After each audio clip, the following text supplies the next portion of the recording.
Thomas and the Lighthouse. It was the Harvest Festival celebration on the island of Sodor. There was going to be a big fireworks party in the evening. All the engines had special jobs, and they were all very excited. Sir Topham Hatt came to Tidmouth Sheds. "Thomas, you must take a new light bulb to the lighthouse." "Yes, sir," tooted Thomas. "The bulb must get to the lighthouse before dark so that ships at sea can find their way safely home to Sodor. The light bulb will break easily. You must go slowly and carefully," Sir Topham had added. So, Thomas puffed quickly away to the warehouse. Thomas started to daydream about the big party. There would be clowns. The choir would be singing. And he'd see the wonderful display of fireworks. Thomas chuffed towards the warehouse. He was very excited. Thomas collected the light bulb. Then he set off slowly and carefully as Sir Topham Hatt had told him.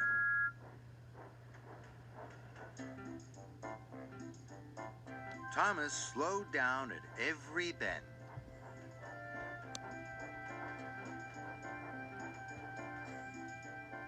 And chuffed carefully through every junction.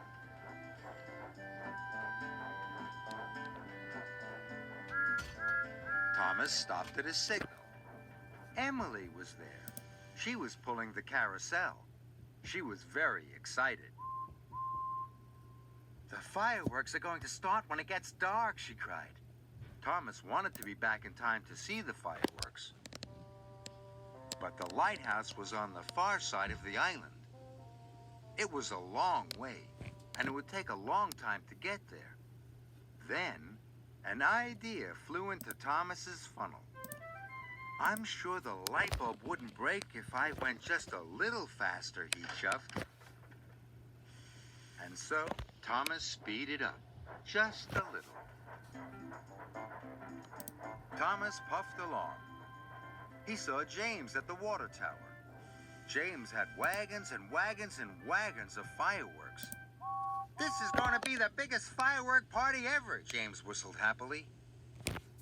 Now Thomas wanted to see the fireworks even more. "I'm sure I can go just a little faster," he chuffed. So Thomas speeded up, just a little more. Thomas chuffed faster still. The bulb started to rattle and shake on his flatbed. Every time Thomas met another engine, he became more and more excited. Henry huffed along with swings and a seesaw. "It's going to be a wonderful party," puffed Henry.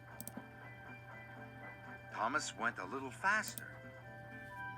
Then he met Toby with the clown costumes. "See you at the firework party, Thomas," he rang. Thomas went a little faster. He saw Percy with cars of children in fancy dress. The children were very excited. "See you, Thomas!" cried the children.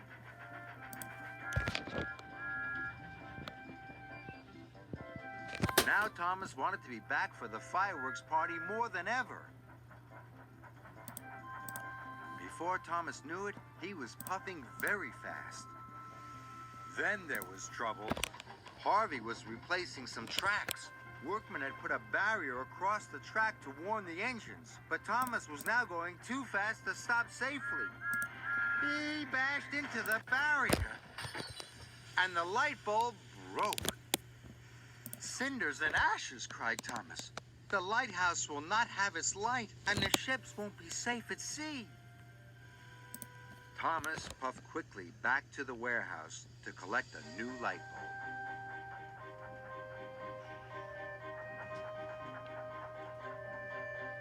He knew now he would be too late to see the fireworks. Thomas had to stop at a signal. Edward was waiting. He was excited. "I'm off to collect the Chinese dragon," he tooted. But all Thomas could think about was getting the new light bulb.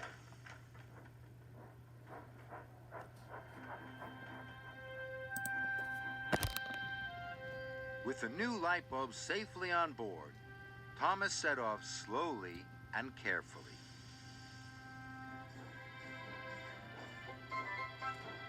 He knew he must deliver this bulb safely to the lighthouse.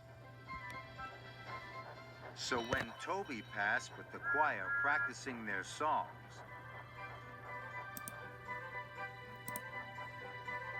and when Edward passed with the Chinese dragon, Thomas didn't think about the fireworks party at all.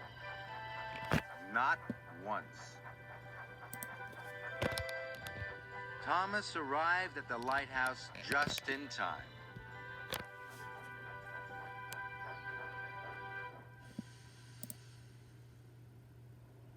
The bulb was quickly unloaded. "Thank you, Thomas," said the lighthouse keeper. And Thomas puffed back to Tidmouth Sheds. He knew he had missed the fireworks party completely. Then Thomas came to the top of a hill, and he saw a wonderful sight. The lighthouse beamed brightly. The ship's lights twinkled in the harbor, and the sea reflected the stars. And even though there were no rockets or Catherine wheels, Thomas thought it looked as wonderful as the fireworks.